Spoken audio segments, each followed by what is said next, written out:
त्या आजींना विचारलं तिथल्या, म्हणलं काय झालंय, म्हणले आजोबा गेले. 2 मिनिटात वाटतं की माणूस हाय समोर, संध्याकाळी तो नसतो.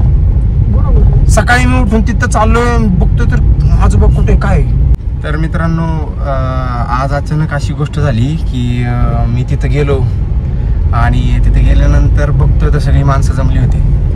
आणि माणसं जमल्यानंतर मी विचारत पडलो की काय एवढी माणसं जमल्यात.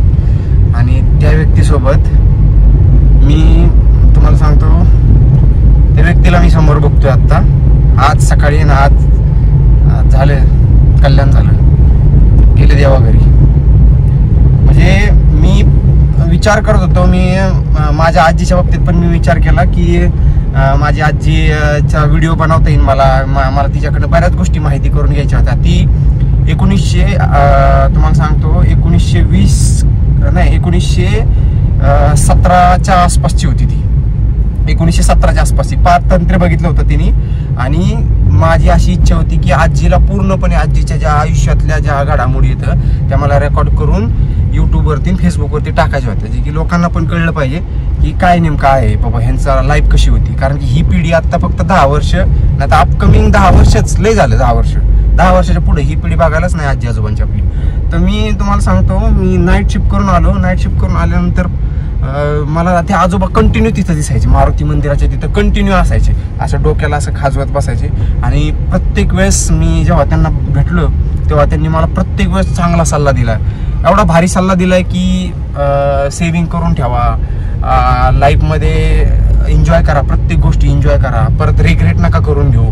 ते इरिगेशन खात्यामध्ये कामाला होते, सरकारी नोकरदार होते त्या टायमिंगला. तर तुम्हाला सांगतो, आज मी आलो तर आज येताना बघतोय तर त्याच्या घरासमोर सगळे लोक जमले होते. आणि त्या आजींना विचारलं तिथल्या, म्हणलं काय झालंय, म्हणले आजोबा गेले. तर कसं, तर हार्ट अटॅक आला त्यांना आय थिंक. पण काय हार्ट अटॅक कसं काय आला, म्हणजे अचानक मी विचारच करतो, शॉक झालो मी. हार्ट अटॅक येऊ कसं काय शकतो त्यांना. म्हणजे तो माणूस चालतोय फिरतोय, खातोय, निवांत राहतोय, सगळं व्यवस्थित आहे. आणि एज पण चालतं त्यांचं तसं. पण हार्ट अटॅकनी कसं काय जाऊ शकतात ते. पण सांगण्यात तात्पर्य मला हे म्हणायचं आहे की या 2 मिनिटामध्ये माणूस, मी त्या दिवशी मी विचार करतो की आजोबांची इंटरव्ह्यू रेकॉर्ड करायचा होता मला. म्हणजे आजोबांना रेकॉर्ड करायचं होतं. मी त्या दिवशी शनिवारी नाईट शिफ्ट करून रविवारी मी घरी आलो. घरी आल्यानंतर मी झोपायला दुसऱ्या घरी चाललो. त्या टायमिंगला मी विचार केला की त्या आजोबांचा व्हिडिओ रेकॉर्ड करावा. पण परत मी असा विचार केला की डोक्यामध्ये की हाही वेळ आहे माझ्याकडे. आजीच्या बाबतीत पण मी तोच विचार करत होतो की हाही वेळ आहे माझ्याकडे, नंतर करूयात आपण रेकॉर्ड. रविवारी संध्याकाळी 4-4:30च्या आसपास मी उठलो, तिथून निघाल्यानंतर पण त्यांना भेटलो, बोललो.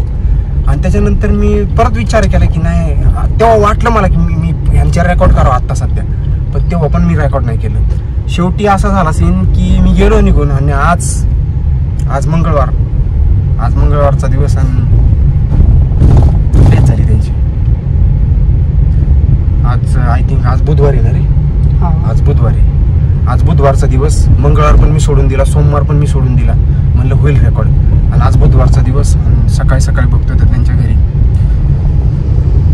तर मित्रांनो, एकच गोष्ट सांगायची आपल्याला, लाईफमध्ये लई कुठल्या गोष्टी खेचत नाही बसायचं. जी गोष्ट जेव्हा वाटेल तेव्हा ती केली पाहिजे. विषय खलास, नाही तर माणूस खलास होतोय. बस एवढीच गोष्ट बोलायची होती. आपल्या लोकांची कदर करावा बस, बाकी काय नाही, दुसरं काय नाही बोलायचं आपल्याला. अगदी बरोबर सांगितलं. अरे आपल्या लोकांची कदर केली पाहिजे भाई. हे काय नाही वस्तू फिस्तू काही नाही कामाचं, हे काही सुद्धा नाही काय कामाचं, काही नाही आयुष्यामध्ये काही कामाचं नाही. माणसं आत्ता 2 मिनिटात वाटतं की माणूस हाय समोर, संध्याकाळी तो नसतो. सकाळी मी उठून तिथं चाललोय, बघतोय तर आजोबा कुठे काय झालं, विषय क्लोज. आणि माझा इंटरव्ह्यूचा विषय जो होता तो राहिला अधुराच.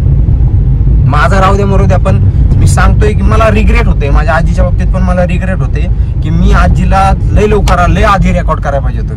मी केलं नाही रेकॉर्ड. आजोबांना पण म्हणजे नाही का, मला जुन्या माणसांचे खूप सारे इंटरव्ह्यू घ्यायची इच्छा आहे मला.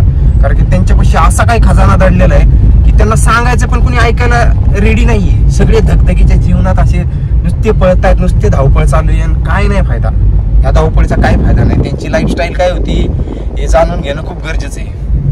चला मित्रांनो, बाय बाय.